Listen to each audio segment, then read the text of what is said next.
My name is Reverend Alicia-Leslie, and today we are celebrating the first Sunday of Advent. You can see that we have lighted the first candle on the Advent wreath, the candle of hope. You know, in the days before Jesus was born, the people were being persecuted, they were distressed, they couldn't practice their faith, and they were longing for the Messiah. And Jesus, the Messiah, was about to come. But he didn't come in the way they expected him. They thought he was going to come as a warrior, a great warrior Messiah who would just kick everybody that didn't belong there out, straighten everybody out, take names, and give them the Holy Land that they wanted and the way to live it.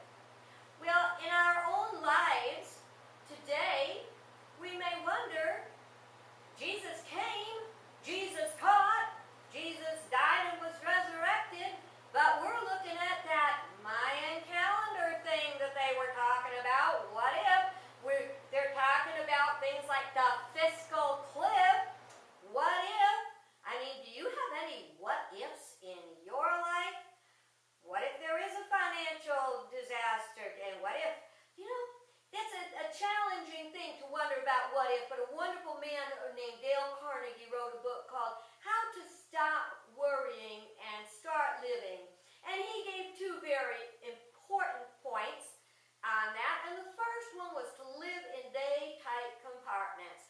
Live today in the very best way that you know, having hope for a brighter future, having hope knowing that God's will for us is good and only good, and divine order will prevail no matter what it looks like now. The other thing he said is to, if you're worried about something, think about it as if, okay, that happened. What am I going to do now? And make your plan B. Plan B is a nice little safety cushion. Once you got that, you stop worrying so much. Now, back in World War II, there was an orphanage in England, and the children would not sleep at night. They tossed and they turned, and they were just miserable. But what they found out is that if they gave these children each one piece of bread to hold on to at night, they told them, this is your bread for breakfast, so you can't eat it tonight. And the children were able to sleep knowing that that bread was there in the morning. When Jesus initiated the Eucharist, he passed the bread and he said, this bread is my body. Take it and eat it, because it will become a part of you. I will become a part of you. Well, in Unity we teach that the actual teachings, the lessons Jesus taught us, are the bread that he brought us. He brought us something to sustain us and to keep us strong and whole and healthy.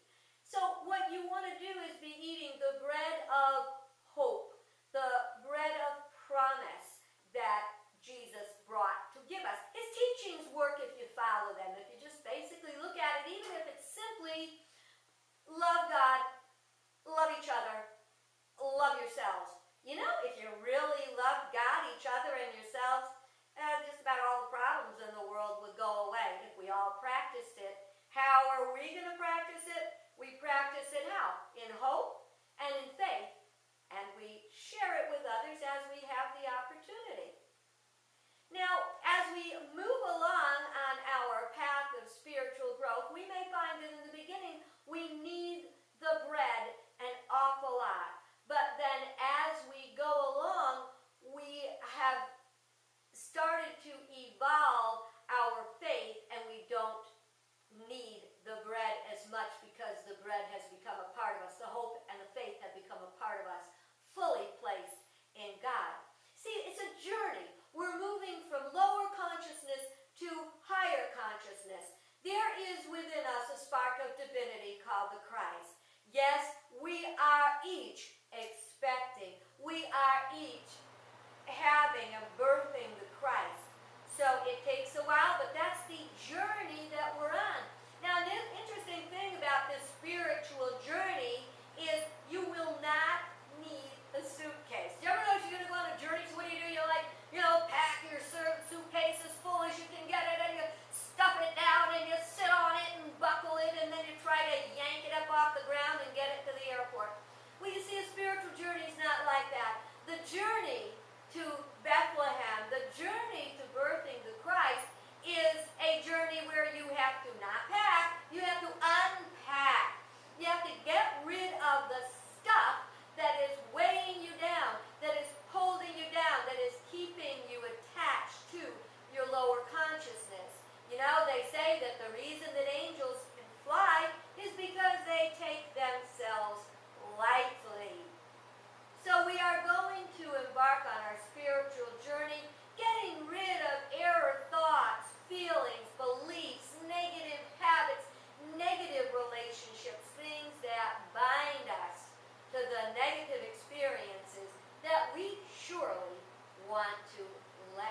and the presence of God watches over you.